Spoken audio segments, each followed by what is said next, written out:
Netaji Subhash open ইউনিভার্সিটিতে PG যে admission সেই প্রসেস 2024-25 ক্ষেত্রে চালু হচ্ছে। কবে থেকে শুরু হবে, কোন কোন কোর্স রয়েছে এবং এলিজিবিলিটি কী রয়েছে, সমস্ত কিছু চেষ্টা করব এই ভিডিওতে আপনাদের কোয়ারি মেটানোর। প্রথমে দেখুন, সায়েন্সের যে কোর্সগুলো সেগুলো হলো ম্যাথামেটিক্স, জুওলজি, জিওগ্রাফি এবং এনভায়রনমেন্ট সায়েন্স। ম্যাথমেটিক্সের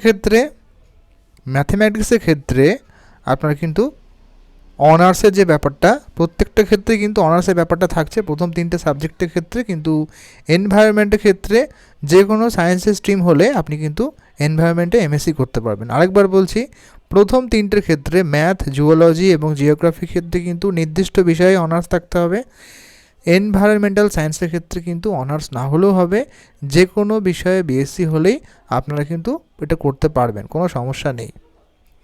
এরপরে এই সায়েন্সের ব্যাপারগুলো কিন্তু সিট লিমিটেড, তাই এগুলো কিন্তু আপনাদের একটা মেরিট লিস্ট হবে। নর্মাল যে কোর্সগুলো আছে অর্থাৎ হিউম্যানিটিস বা আর্টসের, সেগুলো কিন্তু কোনো রকম মেরিট লিস্ট হবে না। বেঙ্গলি, ইংলিশ লিটারেচার, জার্নালিজম, এই সমস্ত কোর্সেও কিন্তু 2 বছরে অ্যাডমিশন শুরু হচ্ছে। ইংলিশের ক্ষেত্রে একই ব্যাপার, অ্যাটলিস্ট 300 নম্বর থাকলেই হলো গ্র্যাজুয়েশনে, অনার্স না হলেও কিন্তু আপনি এমএ করতে পারছেন। বেঙ্গলিও যেমন, ইংলিশ তেমন। ইংলিশ লিটারেচারের ক্ষেত্রে একই ব্যাপার, 300 মার্কস আপনার অন্তত গ্র্যাজুয়েশনে থাকতে হবে। জার্নালিজমে গ্র্যাজুয়েট থাকলে, যে কোনো বিষয়ে গ্র্যাজুয়েট হলে আপনি জার্নালিজম করতে পারছেন। এই হলো আপনার হিউম্যানিটি। আর হিস্ট্রিও রয়েছে, হিস্ট্রি কিন্তু এখান থেকে একই ব্যাপার, 300 নম্বর যদি থাকে গ্র্যাজুয়েশনে আপনি কিন্তু হিস্ট্রি করতে পারছেন। এরপরে গেল পলিটিক্যাল সায়েন্স, পাবলিক অ্যাডমিনিস্ট্রেশন, সব একই রকম ক্রাইটেরিয়া। এডুকেশন এখান থেকে করানো হয়। যদি কারো বিএড করা থাকে তিনি এমএড করতে পারবেন, মানে এমএ ইন বিএড, আর এমএড নয়। এরপরে এমকম রয়েছে, এমকমে কোর্স, ইকোনমিক্স, লাইব্রেরি সায়েন্স, সমস্ত কিছু আপনারা কিন্তু দেখে নিতে পারবেন, কোনো অসুবিধা নেই। ফি স্ট্রাকচারে আসি, 2 বছরে যে কোর্সগুলো রয়েছে আর্টসের, সেগুলো কিন্তু এখানে স্পষ্ট দেওয়া রয়েছে। এখানে আপনাদের লাগছে কত, 4,550 টাকা। আচ্ছা, ম্যাথামেটিক্স ক্ষেত্রে আপনার লাগছে 5,200 টাকা, টোটাল 5,950 টাকা।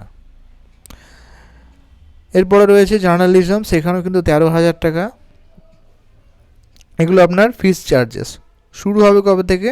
শুরু হবে আপনার কিন্তু 30শে ডিসেম্বর থেকে এবং চলবে 30শে জানুয়ারি পর্যন্ত। টেনশন নেই, এটা কিন্তু পরবর্তীকালে আবার ডেট বাড়ানো হয়, প্রায় 2 মাস মতো সময় দেওয়া হয়, আপনারা কিন্তু আরামসে করতে পারবেন। কীভাবে আবেদন করবেন, এখানে কিন্তু ওয়েবসাইটে লিঙ্ক দেওয়া আছে, এই লিঙ্কে সরাসরি ক্লিক করে আপনারা কিন্তু নিজেরাই আপনাদের সমস্ত কিছু হয়ে যাবে। আচ্ছা, বলে রাখি, সমস্ত যে ভেরিফিকেশন আর্টসের ক্ষেত্রে, কমার্সের ক্ষেত্রে সেটা কিন্তু অনলাইনেই হয়ে যাবে, কিন্তু আপনাদের আর সায়েন্সের ক্ষেত্রে সেক্ষেত্রে কিন্তু আপনাদের ভেরিফিকেশন হবে, কিন্তু ফিজিক্যাল ভেরিফিকেশনের জন্য আপনাদের ডাকা হবে এবং মেরিট লিস্ট হবে, এটা কাউন্সেলিং হবে। তো এটা কিন্তু একটা আমাদের ওয়েস্ট বেঙ্গলের মধ্যে বা অল ওভার ইন্ডিয়ার মধ্যে একটা সেকেন্ড ক্যাটাগরি ইউনিভার্সিটি এবং অত্যন্ত ভালো। তো অনেকেই অপেক্ষা করছিলেন এই অ্যাডমিশনের জন্য। আপনারা কিন্তু ডেটগুলো খেয়াল রাখবেন এবং চাইলেই নিজেরাই কিন্তু সমস্ত অ্যাডমিশন নিতে পারবেন, যে কোনো সাইবার ক্যাফে বা মোবাইল থেকে। ভিডিওটি ইনফরমেটিভ মনে হলে লাইক করতে ভুলবেন না। কোনো রকম কোয়ারি থাকলে অবশ্যই জিজ্ঞাসা করবেন, চেষ্টা করব সেগুলোর সলভ করার।